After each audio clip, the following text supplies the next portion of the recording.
À l'approche d'un entretien d'embauche, vous avez le cœur qui commence à battre un peu plus vite, les gouttes de sueur qui approchent ici, les yeux qui se dilatent, ça s'appelle de la peur. Avez-vous pensé à préparer votre entretien d'embauche avec des techniques de mentaliste? Non? Ben on va le faire aujourd'hui.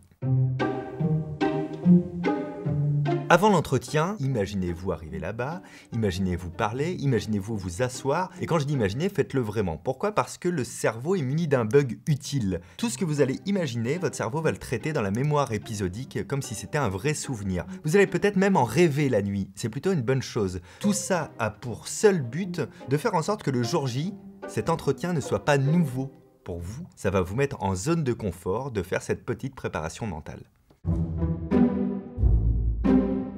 Et nous voici enfin derrière la porte, la pression monte, le cœur s'accélère, la respiration est un peu plus rapide. Il va falloir arrêter ça avant de franchir cette porte. Une très bonne technique, très rapide à faire, c'est de réguler son souffle et sa visualisation parce que vous allez faire un focus de votre attention. Première chose, vous fermez les yeux. Imaginez un tableau sur lequel est écrit un mot, on va imaginer Fabien. Donc vous imaginez Fabien décrit à la craie sur un tableau noir, et ensuite vous allez mentalement effacer la dernière lettre, la lettre N, et vous essayez de voir précisément ce qui reste, le F, le A, le P, le I, le E, et puis vous faites pareil avec le E, vous l'effacez, etc. jusqu'à temps qu'il n'y ait plus rien sur le tableau. Ça va faire baisser votre rythme cardiaque, ça va ralentir aussi un petit peu votre respiration parce que vous avez emmené toute votre charge cognitive à un seul et même endroit. Là, vous pouvez prendre la poignée, votre main ne glissera plus et ouvrir la porte. Frappez avant. Qu'on s'y connaisse ou pas en non-verbal, on a un ressenti sur le non-verbal de la personne qu'on regarde en face de vous. Votre recruteur va donc avoir un ressenti positif ou péjoratif vis-à-vis de ce que vous allez dégager. Là, on voit pas mes pieds, mais j'ai posé mes pieds bien à plat. J'ai le dos à 90 degrés, c'est-à-dire je me tiens droit, mais je suis pas raide non plus. Et puis mes mains, je vais les contrôler. Je vais les poser sur la table devant moi pour pas envoyer d'éléments un petit peu perturbateurs. Ça donne un aspect peut-être un peu plus rigide, mais vaut mieux avoir un aspect un peu plus rigide le temps d'un entretien plutôt que de montrer et de démontrer qu'on est un peu stressé et pas sûr de soi.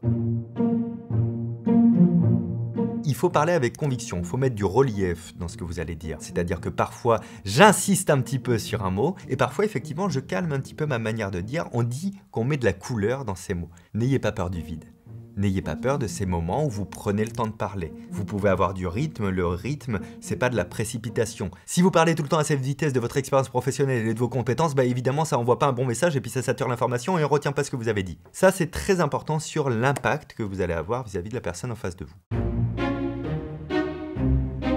Imaginons le recruteur ou la recruteuse vous pose une question.